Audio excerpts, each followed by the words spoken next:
for Arendt's thesis that the nation and state have to be separated. 180 in the New York public school system. 180 in the New York public school system. Yes, please. I'm still having problems with the distinction between Arab and Jews and the word Arab, because I find that logically for me, why don't we say Palestinian Jew? Because the word Arab is so loaded and it implies a specific religion, and it's whereas Palestinian for me can imply someone who's Jewish, who's Christian, or who's Muslim. So why does Arab? You think Arab implies Islam? Well, I know at the moment, and if you would ask any kind of ordinary person, and you said Arab, I think automatically they would have this connection in their head.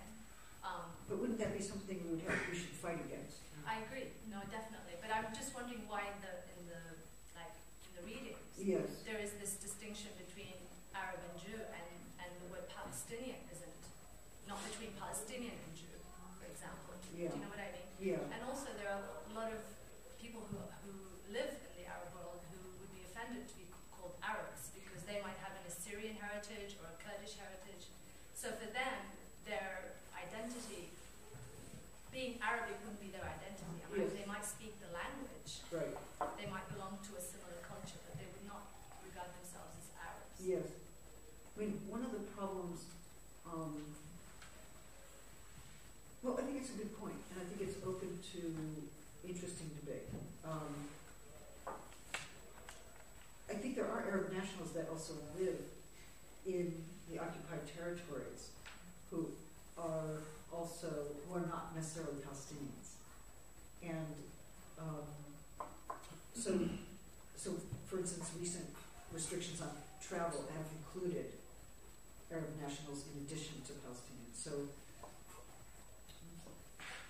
I'm not sure what that's about, but it might be a conceptual error not to constitute the Palestinian people as such. As it might be a failure of recognition. Yeah, that's how it functions. At that level. I think that's totally part of it. I mean, I just want to throw out this idea that two separate rooms. I mean, I think that's also important to, just like in South Africa, there's structural ways that the apartheid was carried out, and it's the same in Israel-Palestine. There's different color license plates to designate between an Israeli and a Palestinian taxi. There's roads that Palestinians can't go on. Right. There's a whole infrastructure of subtle laws and structures that separate the society. So for me, it feels like that's part of the thing that can be addressed. I mean, I don't think you have to go so far as to. I think you should call into question the Jewish state, but I also think that there can be this calling into question of why is it that there's two different color license plates? Why is it that the roads that Palestinians can't go on? Why are these the structures of apartheid that underpin Israeli society are also really? It's true. Even without those structures being physically manifest, they will exist based in the tensions in the community, and you saw that in Belfast. There was no labeling, but there were streets that you could not walk down as a Catholic. But I mean, that's streets that you can't walk on. Say again? It's the same for women. There are streets that you can't walk on. But I think you had a different point. I think you're projecting it, because I think that what I'm saying is that there's physical checkpoints, right. so that it functions on. Yeah, no, I mean it's just, but I think that just by eliminating some of those things is still not. Yeah, I agree. It's not complete. It's not the. But but I think the point that's being raised here is that there are very specific ways to say object to the occupation and its implementation and its strategies. Interestingly enough, I mean, and so there are people who date their politics about Israel to 1967, which is understood as the moment in which occupation was institutionalized on a quasi-permanent basis. And then there are others, I think fewer, at least fewer in the dominant media, who actually date their objections to 48. And I think that's one of the reasons why Arendt is really important here, because she's saying it's not just this or that policy, which, if they reversed, would make the place okay. It's like the difference between the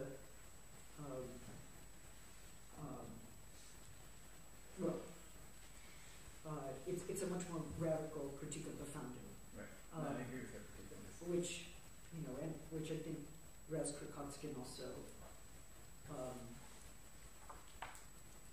agrees with. I mean, the question of, what to do about that now is, of course, complex, and certainly there's all kinds of activism in various sites of the occupation, like in Berlin and other places right now. And those are important struggles, but it's interesting to sort of have this larger picture, it puts that struggle in a different kind of perspective. In any case, yeah, please. I'm wondering how the term in history of how it's used, Semitic or Semite, functions as a unifying or not unifying. Well, it's a big debate, isn't it? I mean, because of course the Semites traditionally included any number of people from that part of the Mediterranean basin or the Middle East, including the Palestinians.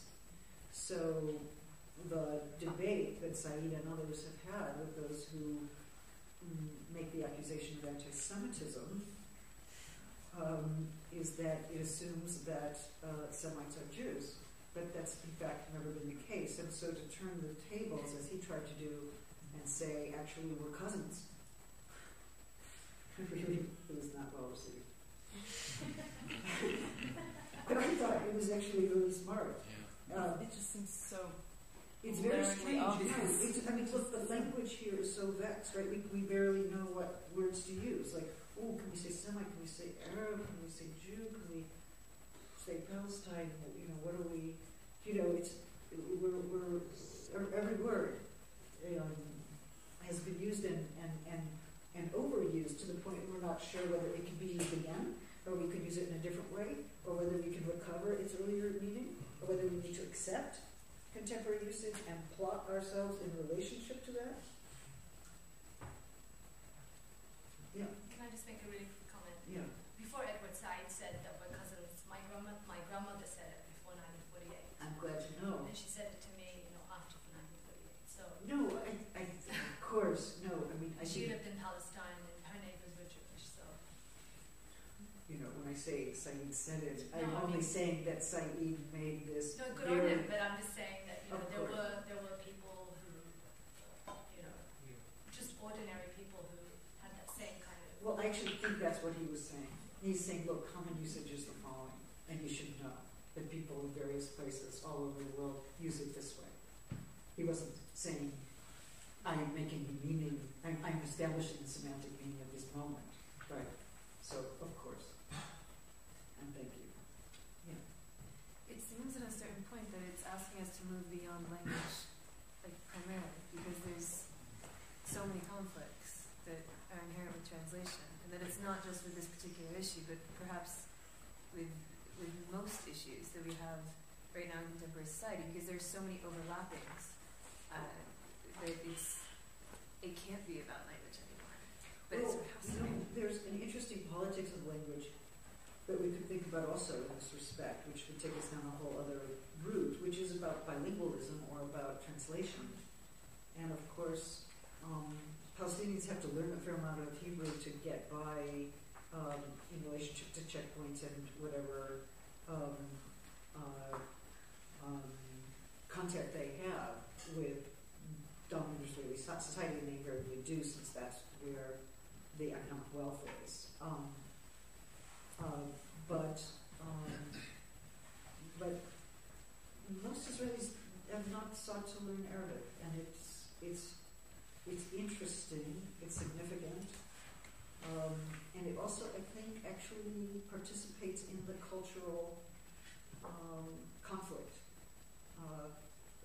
One wonders what bilingualism might do for that situation, or how it might open up. So even bilingual education is controversial, although I know several initiatives to try to establish that as a kind of a way of practicing binationalism without the state apparatus.